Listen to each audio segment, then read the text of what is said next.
প্রাচীনকালে পৃথিবীর বুকে বাস করত অত্যন্ত শক্তিশালী এক জাতি, আদ সম্প্রদায়। তারা ছিল যেমন দীর্ঘকায় ও বলবান, তেমনি ছিল তাদের ধন সম্পদ ও প্রতিপত্তি। কিন্তু এই প্রাচুর্য তাদের এনে দিয়েছিল চরম অহংকার। তারা দম্ভ করে বলতো, এই পৃথিবীতে আমাদের চেয়ে শক্তিশালী আর কে আছে?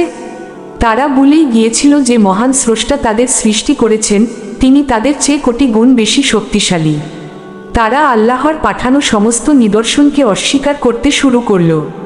তাদের সঠিক পথ দেখানোর জন্য তাদেরই এক ভাই হযরত হূদ আলাইহিস সালামকে নবী হিসেবে পাঠানো হলো।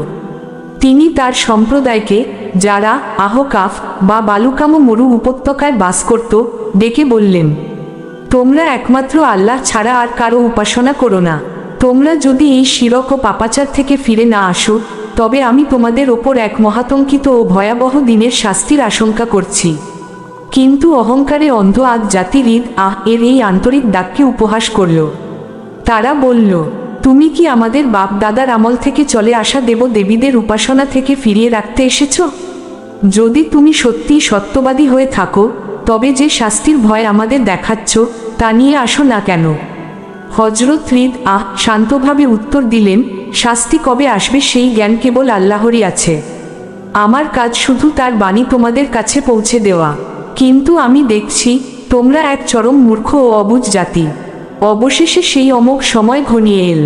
একদিন তারা দিগন্তে কালো মেঘের ঘনঘটা দেখতে পেল। সেই মেঘ ধীরে ধীরে তাদের উপত্যকার দিকে ধেয়ে আসছিল।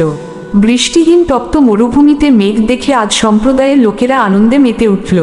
তারা বলতে লাগলো, ওই দেখ, আকাশে মেঘের পুঞ্জ, এটা আমাদের তৃষ্ণার্ত জমিতে অঝরে বৃষ্টি ঝরাবে।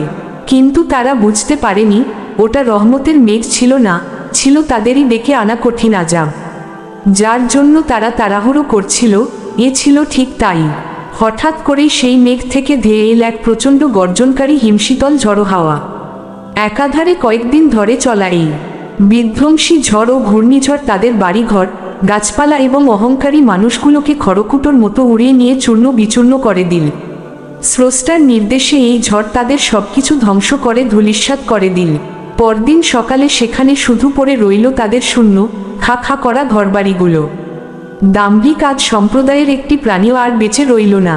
এভাবেই যুগে যুগে অহংকারী ও অপরাধী জাতিকে মহান আল্লাহ তার কঠিন শাস্তির মুখোমুখি করেছেন।